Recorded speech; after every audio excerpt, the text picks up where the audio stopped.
ಗದಗದಲ್ಲಿ ಶ್ರೀ ವೀರೇಶ್ವರ ಪುಣ್ಯಾಶ್ರಮದ ಜಾತ್ರೆ ಹತ್ತಿರ ಬರುತ್ತಿದ್ದಂತೆಯೇ ಕೆಲವರು ಗೊಂದಲ ಸೃಷ್ಟಿಸಲು ಯತ್ನಿಸುತ್ತಿದ್ದು, ಈ ಬಗ್ಗೆ ದಲಿತ ಸಂಘರ್ಷ ಸಮಿತಿಯ ಗಣೇಶ್ ಹುಬ್ಬಳ್ಳಿ ತೀವ್ರ ಆಕ್ರೋಶ ವ್ಯಕ್ತಪಡಿಸಿದ್ದಾರೆ. ಪ್ರತಿ ಬಾರಿಯೂ ಜಾತ್ರೆಯ ಸಂದರ್ಭದಲ್ಲಿ ಹಿಂದೂ ಮುಸ್ಲಿಮರ ನಡುವೆ ಜಗಳ ಹಚ್ಚುವ, ದಲಿತರು ಮತ್ತು ಅಲ್ಪಸಂಖ್ಯಾತರು ಮಠಕ್ಕೆ ಬರದಂತೆ ತಡೆಯುವ ವ್ಯವಸ್ಥಿತ ಸಂಚು ನಡೆಯುತ್ತಿದೆ ಎಂದು ಅವರು ಕಿಡಿಕಾರಿದ್ದಾರೆ. ದಮ್ಮಿದ್ದರೆ ಜಾತ್ರೆ ನಿಲ್ಲಿಸಿ ನೋಡೋಣ ಎಂದು ಸವಾಲು ಹಾಕಿರುವ ಅವರು, ಮಠದಲ್ಲಿ ನಿಜವಾಗಿಯೂ ಏನಾದರೂ ತಪ್ಪುಗಳಾಗಿದ್ದರೆ ಸಾಕ್ಷಿ ಸಮೇತ ಬನ್ನಿ, ಬಹಿರಂಗ ಚರ್ಚೆ ಮಾಡೋಣ. ಅದನ್ನ ಬಿಟ್ಟು ಶಾಂತಿಯುತವಾಗಿರುವ ಗದಗ ಜಿಲ್ಲೆಯ ಶಾಂತಿಗೆ ಭಂಗ ತರುವ ಕೆಲಸ ಮಾಡಬೇಡಿ ಎಂದು ಖಡಕ್ ಎಚ್ಚರಿಕೆ ನೀಡಿದ್ದಾರೆ. ಜಿಲ್ಲೆಯ ಸೌಹಾರ್ದತೆಯನ್ನ ಕೆಡಿಸುವ ಇಂತಹ ಸಂಕುಚಿತ ಮನಸ್ಥಿತಿಯ ಸಂಘಟನೆಗಳ ವಿರುದ್ಧ ಸಾರ್ವಜನಿಕರು ಎಚ್ಚೆತ್ತುಕೊಳ್ಳಬೇಕಾದ ಅಗತ್ಯವಿದೆ. ಆಮೇಲೆ ಸಂಘಟಕರು ಯಾವುದೋ ಜಾತಿವಾದಿಗಳು ಏನು ಈ ರೀತಿ ಗದಗ ಶಾಂತಿ ಇದ್ದಿದ್ದು ಉತ್ಸಾಹ ಮಾಡ್ತಾ ಇದ್ದಾರೆ. ಅದು ಆಗಬಾರ್ದು. ಹಾಗಾಗಿ ಜಾತ್ರೆ ಇವತ್ತು ಯಾರೋ ಒಬ್ಬರು ಹೆಸರು ಕೊಟ್ಟಿದ್ದು ಸುಮಾರು 6-7 ವರ್ಷ ಆಯ್ತು. ಅವಾಗ ನೆನಪಾಗಲಿಲ್ಲ. ಇವ್ರು ಜಾತ್ರೆ ಬಂದಾಗ ಯಾಕೆ ಮಾಡ್ತಾರೆ? ಜಾತ್ರೆ ಬೀಳೋದು ಬೇರೆ ದಿನ ನಾವು ಗದಗ ಜಿಲ್ಲೆ ಹುಟ್ಟಿದವರು, ಗದಗದಲ್ಲಿ ಹೋರಾಟ ಮಾಡಿದಂಥವ್ರು ಬರ್ರಿ ಹೇಳಿ, ವಿಷಯ ತಪ್ಪಿದ್ರೆ ಹೋಗಿ ನಾವು ಮುಂಟು ಕುಂದಿರ್ತೀವಿ. ಟ್ರಸ್ಟ್ನವರು ಬಂದು ನಿಮ್ಮ ಮುಂದೆ ಹೇಳಿಲ್ಲ, ನೀವೇ ಆಗದ ದನಿ ಎತ್ತಿ ಅಂದ್ರೆ ನೀವು ನಿಮ್ಮಷ್ಟಕ್ಕೆ ನೀವು ಇದು ಮಾಡಕತ್ತೀರಿ. ಅಂದ್ರೆ ಗದಗ ಜಿಲ್ಲೆಯಲ್ಲಿ ಹಿಂದೂ ಮುಸ್ಲಿಂ ಜಗಳ ಹಚ್ಚಕ್ಕೆ ನೋಡಕತ್ತೀರಿ. ಬಹಿರಂಗ ಹೋಗಿ ಬರ್ರಿ ಹೇಳ್ರಿ, ಎಲ್ಲ ಸಂಘಟಕರು ಕೂಡ ಎಲ್ಲರೂ ಕೂಡಿ ನಾವು ಇದು ಮಾಡೋಣ.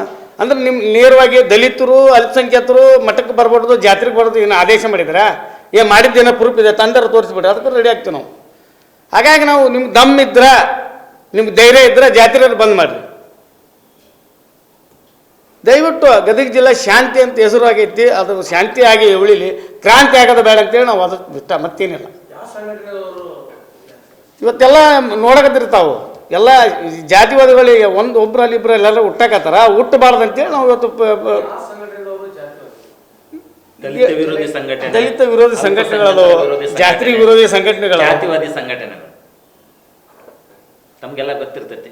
ನಾವು ಬಿಡಿಸಿ ಹೇಳೋದೇನಿಲ್ಲ. ಪ್ರತಿಯೊಬ್ಬರು ನಿಮ್ಗೆ ರಿಪೋರ್ಟು ನಕಲಿ ಹಿಂದೂ ಸಂಘಟನೆ ತಪ್ಪಾಗ್ಲಾರ್ದು ಯಾರು ಇಲ್ಲ. ಇವಾಗ ಮನವಿ ಕೊಡ್ತಾ ಇರೋದು ನೀವು ನೋಡ್ತಾ ಇದ್ದೀರಿ, ಪ್ರತಿಯೊಬ್ಬರು ಹೋರಾಟಕ್ಕೆ ಬರ್ತಾ ಇರೋದು ನೋಡ್ತಾ ಇದ್ದೀರಿ, ಒಬ್ರು ಕಲ್ಲು ಹಾಕೋರು ನೋಡ್ತಾ ಇದ್ದೀರಿ. ಸಂಘಟನೆದವರು ಇಂಥ ಸಂಘಟನೆ ಅಂತಂದೇ ಕುಂತಿಲ್ಲ. ಇವಾಗ ಪ್ರತಿಯೊಬ್ಬರು ಸಂಘಟನೆದವ್ರು ಏನು ಮಾಡಕ್ಕೆ ಕುಂತಾರಂದ್ರೆ, ಒಂದು ಸಂಘಟನೆ ಎಲ್ಲರೂ ನಾವು ಗದಗಿಂದು ರಕ್ಷಿಸಿ ಮಾಡಬೇಕು ಅಂತ ನಾವು ಓಡಾಡ್ತಿರ್ತೀವಿ.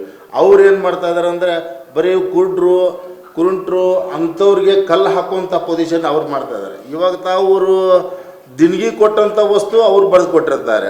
ಆ ದಿನಗಿ ಕೊಟ್ಟಂತ ನಾನು ಎಲ್ಲಿ ಬರೆದಿಡ್ಬೇಕಂದ್ರೆ ಪಾದದಾಗಿಡ್ಬೇಕು ಅಂತಂದು ಅವರು ಎಲ್ಲ ಥರದೂ ಖಾಲಿ ಚಕ್ರದಲ್ಲಿ ಮಾಡಿರ್ತಾರೆ. ಅಂತ ಬಿಟ್ಟು ಇವಾಗ ಇವರು ನಾನು ಇಲ್ಲ ಇದು ನೀವು ಮಾಡ್ತಾ ಇರೋದು ತಪ್ಪು, ನೀವು ಮಾಡ್ತಾ ಇರೋದು ಹಿಂಗೆ, ಅದು ತಪ್ಪು ಅನಿಸುತ್ತೆ. ಅದು ನಮಗೆ ಇವಾಗ ನಾವು ಸಂಘಟನೆ ಅಂತಂದರೆ ಇವಾಗ ಎಲ್ಲ ಪ್ರತಿಯೊಬ್ಬರು ನಾವು ಒಂದೇ ಸಂಘಟನೆ ಅಂತಂದ್ರೆ ಎಲ್ಲರೂ ಕೂಡ ಇದ್ದೀವಿ ಅಂತಂದು ನಾವು ತಿಳ್ಕೊಂಡಿದ್ವಿ. ಇವಾಗ ಒಬ್ಬೊಬ್ರು ಕಮಿಟಿದಾಗ ಹೇಳ್ತಾರೆ, ಇಲ್ಲ ನಿಮ್ಮದು ಹಿಂಗೆ ಮಾಡ್ತಾರೋ ತಪ್ಪು, ಹಂಗೆ ತಪ್ಪು ಅಂತಂದ್ರೆ ಆ ಸಂಘಟನೆ ಇನ್ನೂ ಹೊರಗಿನವ್ರಿಗೆ ಯಾರಿಗೂ ದಿನಗಿ ಕೊಡ್ಲಾರ ನೀನೇ ಬಂದು ಆ ಕೆಲಸನ ಮಾಡ್ಬೋದಲ್ಲ. ಒಂದು ರಕ್ಷಣೆ ಕೊಡ್ಕೊಂಡು ಪೂರ್ತಿ ನೀವು ಊರನ್ನ ಕೊಂಡ್ಕೊಂಡು ನಿಮ್ಗೆ ಏನು ಬೇಕು ಏನಿಲ್ಲ ನೀ ಮಾಡ್ಕೋಬೋದು. ಅದು ಬಿಟ್ಬಿಟ್ಟು ನೀನು ಊರಲ್ಲಿ ಕರೆದು ಈ ಟೈಪ್ ನೀನು ಮಾಡಿದರೆ ಹಿಂಗಾಗತ್ತೆ, ನಾವು ಅದಕ್ಕೆ ಮುಂದೆ ಅದು ತೇರು ಒಳಗೆ ಬಿಡೋದಿಲ್ಲ, ನಿನ್ನ ಗಾಲಿ ಹತ್ತಿಸು, ಅದು ತಪ್ಪಲ್ಲ.